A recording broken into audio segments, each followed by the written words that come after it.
उसका आचमन करोगे तो शिव जरूर कृपा बरसाएगा। ये निश्चित है। एक पत्र है,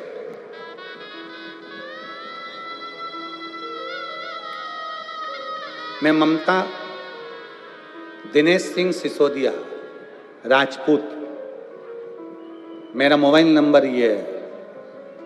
मैं गांव ओसरली, तहसील नंदुरबार, जिला नंदुरबार की रहने वाली हूँ।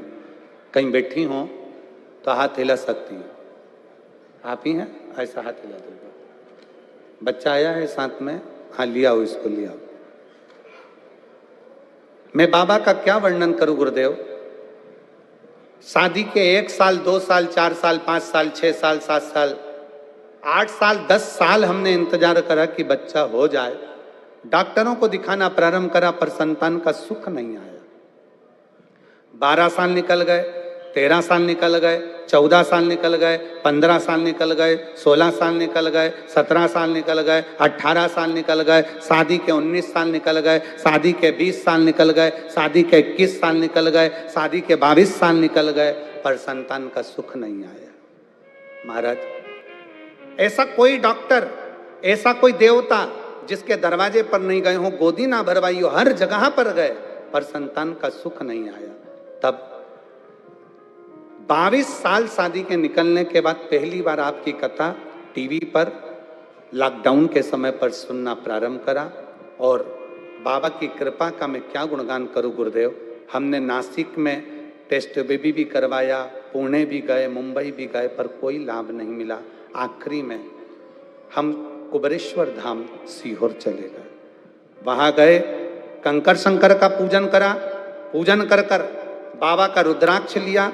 वहीं से बाबा से विनती कर कर एक कंकर को उठा लाए, सफेद आंकड़े की जड़ बांधना प्रारंभ करा। और बाबा की कृपा से 16 जुलाई 2023 को बाबा की कृपा से हमारे घर में पुत्र रत्न की प्राप्ति 22 साल के बाद। शादी के 22 साल के बाद पुत्र रत्न की प्राप्ति हुई। गुरुदेव, जहां पर सब कुछ व्यक्ति हार जाता है, तब कुबरेश्वर महादेव साथ निभा जाता है। ये शिव तत्व। बच्चे का फोटो भी लगा रहे हैं और बच्चा यहां आया भी है, आप फोटो भी देख सकते हैं एलईडी के माध्यम से। और बाबा की कृपा से, शिव की करुणा से, शिव की उदारता से 16 जुलाई 2023 के दिन बाबा की ऐसी कृपा हुई गुरुदेव। उन्होंने एक लाइन अच्छी लिखी है कि गुरुजी, कुबरेश्वर धाम का कंकर जिसकी पूजन, और एक उन्होंने लिखा कि हम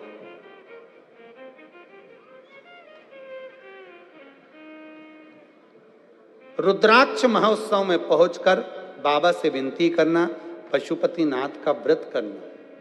हम बाबा से निवेदन, फिर निवेदन है, आप सबसे निवेदन है। जितने लोग आस्था चैनल के माध्यम से कथा सुन रहे हैं, जितने लोग फेसबुक यूट्यूब के माध्यम से कथा श्रवण कर रहे हैं, जितने लोग इस पवित्र कथा का लाभ ले